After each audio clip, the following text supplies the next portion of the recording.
네, 투자의 눈 투는 시작합니다. 오늘은 유창희 유스탁 대표와 함께하겠습니다. 어서 오세요. 안녕하십니까? 네, 제가 이 코너를 진행한 이래 가장 시장이 좋습니다. 뭐 반등이긴 하지만 네. 그래도 좋은데요. 오늘 좋은 에너지와 좋은 말씀 부탁드리겠습니다. 네, 알겠습니다. 네, 그럼 바로 투자의 눈 첫 번째 주제 열어보겠습니다.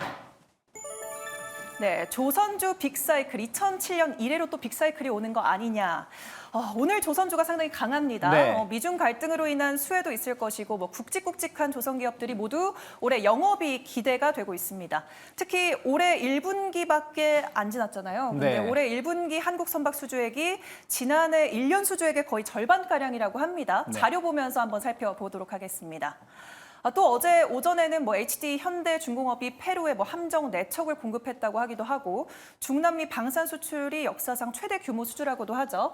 자, 2020년부터 2023년까지 꾸준히 증가하고 있고 2024년은 전망치입니다. 전망치 역시 작년에 비해 소폭이긴 하지만 수주 잔량 추이가 증가할 것으로 내다보고 있습니다. 그리고 클락슨 리서치의 신조선가 지수 추이를 보면 계속해서 증가하고 있습니다. 그래서 2022년과 비교했을 때 무려 30포인트가량 또 증가한 걸로 풀이가 됩니다. 이렇게 본다면 앞으로 조선주 계속해서 올라갈까요? 저는 의미 있는 상승세가 좀 더 이어질 거라 생각 좀 하고 있어요. 사실 조선주가 움직였었던 건 작년 여름이었죠. 네. 작년 한 봄부터 여름까지 상당히 강한 상승을 보여줬었는데 작년 여름에 이제 하나오션이 대규모 증자 이후에 이제 다른 조선사들도 문제가 있는 거 아니야라는 우려감들 때문에 주가가 좀 동반해서 급락이 나왔었습니다. 그리고 나서 한 5, 6개월, 7, 8개월 정도 횡보를 하다가 최근 한 달 전부터 조선주의 상승세가 상당히 강하게 나오고 있거든요. 그렇다면 제가 보기에는 기존의 우려감들이 이제 실적으로 확인시켜주다 보니까 주가가 반응하는 것이 아닌가 생각 좀 하고 있습니다. 지금 어쨌든 이제 금융시장이 썩 좋지 못하고요. 또 이란발 지정 리스크가 조금 확대가 될지는 잘 모르겠지만 일단 장기화될 수 있다는 우려감들은 계속 있는 거 아니겠습니까? 네. 그러다 보니까 1분기 실적주 그리고 혹은 뭐 섹터별로 좀 이슈가 있는 쪽으로 해가지고 어떤 매수가 계속해서 유입되고 있지 않나 생각을 좀 하고 있는데 말씀하신 것처럼 조선주 같은 경우는 계속해서 수주, 그러니까 특히 작년 같은 경우하고 올해는 수주가 좀 적을 것이다. 왜 그러냐면은 조선사들이 저가 수주를 안 하고 네. 이제 정상 가격을 받겠다라고 선언을 했거든요, 작년에. 그래서 생각했던 것보다 수주가 적을 수 있다라고 아예 오너가 CEO가 말을 했었거든요. 근데 그럼에도 불구하고 계속해서 좋은 수주 소식이 나오고 있다는 것이죠. 올해 같은 경우도 이미 올해 목표치의 한 80% 이상을 1분기 때 소화해냈고요. 그리고 아까 말씀드린 자료에서 보시다시피 수주 잔량이 역대 최고치입니다. 이 정도 금액이면 제가 알기로는 3년치 먹거리가 이미 확보가 되어 있는 것이 아닌가 생각을 좀 하고 있을 정도예요. 거기다가 이제 그동안 이제 기업별로 분기 기업별로 돌아가면서 이번 분기는 흑자다, 뭐 이번 분기는 적자다, 뭐 이런 이슈들이 있었는데 네. 이번에는 3사 모두 삼성중공업, 뭐 하나, 현대 모두 동시에 흑자 소식이 좀 예고가 되고 있습니다. 그런 부분들도 좀 주가에는 긍정적 역할을 해줄 수 있다 생각하고 있고 환율이 조금 안정화 흐름을 보여주고 있는데 강달러의 효과에 대한 기대감도 있지 않나 생각하고 있습니다. 네, 좋게 전망하고 있다. 국내 조선사들이 근데 미래 먹거리로 MRO 시장을 점찍었다고 합니다. 네. MRO라고 하면 유지, 보수, 정비를 그쵸. 일컫잖아요. 사실 조선은 한 번 사면 몇십 년을 쓰고 네. 또 그리고 특히나 뭐 잠수함 함정 같은 건 국가적으로 뭐 40년 동안 네. 운영한다고 하는데 그래서 실제로 선박 샀던 금액보다 MRO에 더 많은 지출을 한다고 합니다. 네. 이 MRO 시장 전망 어떻게 보시나요? MRO 시장에 대해서는 계속해서 시장에서는 주목을 하고 있는 것 같아요. 지금 현재 연 평균 이 시장이 한 80조 원 정도로 추산이 되고 있고요. 한 2029년에는 한 90조 원대로 증가할 것으로 예상이 되고 있는데 특히 이제 미국 같은 경우는 그 함정이라든지 이런 국방부 쪽으로 해가지고 연간 지출되는 금액이 20조 원 정도 된다고 합니다. 그래서 원래는 우리나라는 이제 배를 건조해서 인도하는 정도 수준 그리고 이제 약간의 유지 보수는 조금 적게 받는 부분들이었는데 항상 우리가 이제 어떤 미용 의료기 같은 경우 보면은 미용 의료기를 판매하는 게 중요한 게 아니라 그 소모품을 계속 판매하는 수익성이 높아지는 거거든요. 그래서 이 MRO 시장에 우리나라 기업들이 상당히 공격적으로 좀 진출을 준비하고 있고 진출을 선언하는 것들이 좀 있습니다. 그래서 그런 것들도 앞으로의 어떤 시장에 대한 성장 모멘텀 이어갈 수 있지 않을까 생각하고 있습니다. 네, 그리고 올해 또 조선주 하면 IPO 대여가 기다리고 있죠. HD, 현대마린솔루션입니다. 몸값만 3조 원대고 LG 엔솔 이후 최대 규모라고 하죠. HD 현대마린솔루션 어떤 회사인가 하고 보니 2020년부터 2022년까지 계속해서 매출액은 증가하고 있는데 지금 보면 영업이익은 지지부진합니다. 근데 제가 이번에 보니까 2023년에 무려 2천억 원대 영업이익을 기록했어요. 그래서 2021년과 비교했을 때 무려 2배가량 영업이익이 떴습니다.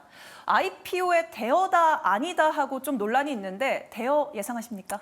저는 충분히 대여 역할을 해줄 수 있다고 생각하고 있어요. 네. 특히 이제 최근 시장은 안 좋지만 아까 말씀드린 대로 조선 주들에 대한 흐름들은 좋은 흐름을 보여주고 있기 때문에요. 특히 HD 현대마린 같은 경우는 마린솔루션은 아까 우리 MRO 말씀드린 것처럼 선박을 인도한 후에 유지 보수 이런 쪽에 사업을 하는 기업이거든요. 그렇기 때문에 충분히 경쟁력이 있고 또 현대그룹 아니겠습니까? 현대중공업 그룹이기 때문에 그런 부분들에 어떤 수혜 충분히 이어갈 수 있지 않을까 생각을 좀 하고 있습니다. 아까 말씀하신 것처럼 연평균 매출이 최근 3년간 기준을 봤을 때 한 매출은 15%, 영업이익 같은 경우는 작년에 좀 많이 올라서 그런지 모르겠습니다만 어쨌든 30% 정도 연평균 영업이익이 증가하고 있는 부분들이기 때문에 저는 충분히 상장했을 때 좀 시장에서 주목받을 수 있다 생각을 좀 하고 있어요. 하지만 또 우리가 좀 조심해야 될 부분들은 항상 이제 2대 주주가 좀 차익 실현 매물이 나올 수 있다는 부분들, 또 오버행 이슈들 이런 것들은 항상 좀 체크를 하셔야 되지 않을까 판단하고 있습니다. 네, 대여 충분히 가능하다. 근데 2대 주주 엑시트는 좀 조심하자라고 말씀해 주셨습니다. 그러면 조선주 안에서 매수의 눈으로 바라봐야 될 눈여겨볼 종목은 어떤 게 있을까요? 저는 삼성중공업하고 뭐 하나엔진 이런 기업들 다 솔직히 조선사들은 뭐 하나오션이나 삼성중공업이나 HD 현대중공업은 다 좋습니다. 오늘도 주가 흐름 상당히 좋게 나오고 있는데 다만 하나오션 같은 경우는 약간 작년 고점에 대한 어떤 부담감이 좀 있다 생각하고 있고 현대조선해양 같은 경우는 아직 완벽하게 고점 돌파에 대한 어떤 흐름들을 좀 더 지켜봐야 된다 생각하고 있는데 삼성중공업 같은 경우는 이미 작년 여름에 가격대를 돌파를 좀 시도하고 있거든요. 10,000원대 돌파를 좀 시도하고 있기 때문에 만약 이 자리가 돌파가 된다면 충분히 추가적인 상승 가능성, 특히 뭐 LNG 선이라든지 뭐 이런 부분들에 대한 어떤 기대감들은 충분히 더 가져갈 수 있지 않을까 생각을 좀 하고 있고요. 하나엔진 같은 경우는 우리나라에선 처음으로 저속 엔진을 개발한 기업입니다. 특히 이제 저속 엔진 시장이 계속해서 커지고 있는 부분들, 또 여기에 거의 뭐 독점적인 우리나라에서 시장 점유율을 차지하고 있는 부분들이 있기 때문에 그러한 것을 관심 있게 본다라면 최근에 많이 올랐어요. 한 2, 3거래일 동안 많이 올랐음에도 불구하고 저는 작년 고점 때 매물 때 아직은 더 갈 수 있는 위치가 아닌가 생각하고 있습니다. 네, 좋습니다. 그러면 빠르게 두 번째 주제도 열어보도록 하죠. 어떤 주제일까요? 네. 다음 주제는 불붙은 K방산입니다. 방산주 지난해 실적이 꽤 좋았습니다. 자료화면 보면서 살펴보죠. 네, 사실 한화 에어로스페이스가 대장주죠. 와, 매출이 어마어마합니다. 그리고 영업이익으로 봤을 때 다 5가지 모두 흑자 나타내고 있습니다. 지금 여기는 2023년도 매출 및 영업이익 자료인데요. 2022년도에 한화 에어로스페이스 영업이익이 4천억 원이 채 안 됐습니다. 그런데 7,049억 원 작년에 기록했고 올해 실적도 기대되고 있습니다. 이렇게 지난해 호실적 이어갔던 방산주인데 올해도 실적 이어갈 수 있을까요? 저는 올해도 상당히 좋은 실적 이어갈 수 있을 거라 생각을 좀 하고 있어요. 작년에 이제 그 우리나라 방산 업체들을 본다라면 140억 달러 정도 수주를 한 것으로 평가가 되고 있는데 사실은 더 할 수 있었음에도 불구하고 수주를 못한 것들이 있습니다. 왜 그러냐면 뭐 수은법, 그러니까 우리가 이제 대규모 이런 무기 수출을 할 때는 수출입은행의 지급 보증이 필요한데 이게 이미 재작년이죠. 재작년에 한도가 꽉 찼었습니다. 그래서 추가적으로 지급 보증이 안 돼 있다 보니까 수출을 못했었던 부분들이 좀 있는데 네. 올해 그런 것들이 이제 해결이 되기 때문에 충분히 추가적인 올해 수주 기대감 가져갈 수 있다 생각을 좀 하고 있고요. 또 그 기업별로 보면 뭐 최소 3년에서 5년 이상의 높은 수주 잔고를 기록하고 있습니다. 이런 부분들도 이제 매출로 이제 인식되는 시점이거든요. 그러면 영업이익이라든지 이런 것들도 충분히 올해 더 좋아질 수 있는 해가 될 수 있지 않을까. 그래서 그 우리나라 그 방산 업체들 본다라면 계속해서 그 작년에 140억 달러 수출 금액이 어느 정도 규모이냐면 전 세계에서 탑10 국가에, 그러니까 방산 무기 수출한 기업 국가들 중에서 12국가에 들어가는 것이고 이게 2년 연속 진입한 것이기 때문에 올해도 이러한 지위는 계속 유지될 수 있지 않을까 판단하고 있습니다. 네, 좋습니다. 올해 실적도 좋을 것이다. 그러면 두 번째 질문 드리겠습니다. 중동발 지정학적 위기, 어느 정도 잠잠해졌다는 말도 있지만 계속해서 이슈가 끊이지 않고 있고 또 러우 전쟁도 있지 않겠습니까? 네. 이런 흐름에 따른 국내 방산주 전망 어떻게 바라보고 계신가요? 저는 국내 방산 업체들에 대한 어떤 그 해외 수출은 더 확대될 가능성이 높다 생각을 좀 하고 있습니다. 왜 그러냐면 러우 전쟁, 뭐 러시아, 이스라엘발 관련돼서 어떤 중동 리스크, 또 중국과 대만의 지정학 리스크 이런 것들이 주변 국가들, 그러니까 이 국가들이 무기를 산다라기보다는 이 주변 국가들이 약간 지정학 리스크가 커지다 보니까 무기를 이제 무기 강화를 제표한다는 것이죠.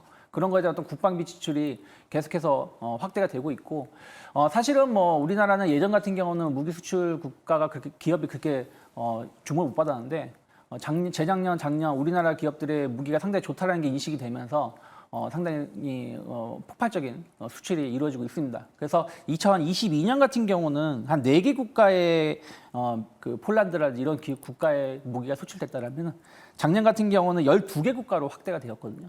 그러면 이런 것들이 이제 계속 검증이 되고 있는 거기 때문에 추가적으로 다른 국가들 충분히 우리나라 무기 수입 충분히 이루어질 수 있지 않을까 생각을 좀 하고 있습니다. 그리고 한번 이 무기 수출이 중요한 게 뭐냐면은 무기라는 거는 한번 딱 도입을 하고 끝나는 게 아니거든요. 아까 뭐 MRO 시장 조선사 했을 때 말씀드렸지만 무기를 한번 수출하게 되면 그거 계속 유지 보수 또 그거 계속 연계돼서 계속 관련된 무기가 추가적으로 수출을 할 수밖에 없는 부분이다 보니까 한번 이런 물꼬를 텄다라는 부분도 본다라면 계속해서 수출 증가에 대한 어떤 기대감들 한국 K방산의 어떤 기대감은 계속 커질 수밖에 없지 않을까 판단하고 있습니다. 네, 방산주 전망도 좋다. 또 그리고 유지 보수도 계속해서 해야 되기 때문에 그에 따른 전망도 좋다라고 말씀해 주셨습니다.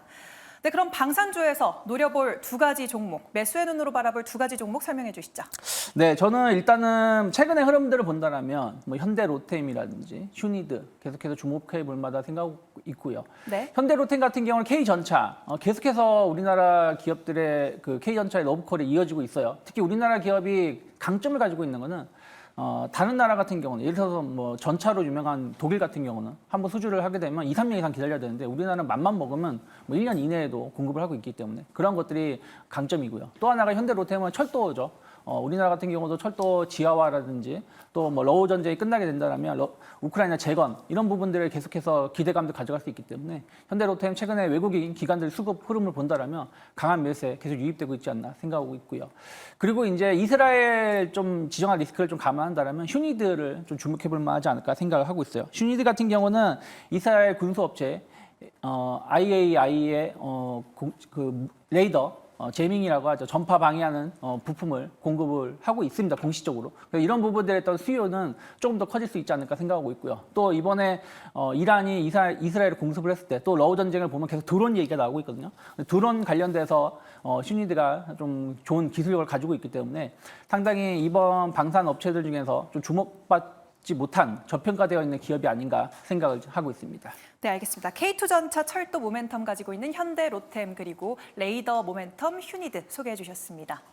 네, 오늘 두 가지 주제 다뤄봤습니다. 조선주와 방산. 그러면 어떤 종목을 노려볼지 정리해서 설명드릴게요. 네, 화면으로 보시면 조선주에서는 삼성중공업과 하나엔진 소개해 주셨고요. 방산주에서는 현대로템, 휴니드 이렇게 짚어주셨습니다. 네, 오늘 이렇게 함께 했는데 다음 주에도 함께 하는 건가요? 네. 알겠습니다. 그러면 유창희 대표님 오늘 말씀 고맙습니다. 고맙습니다.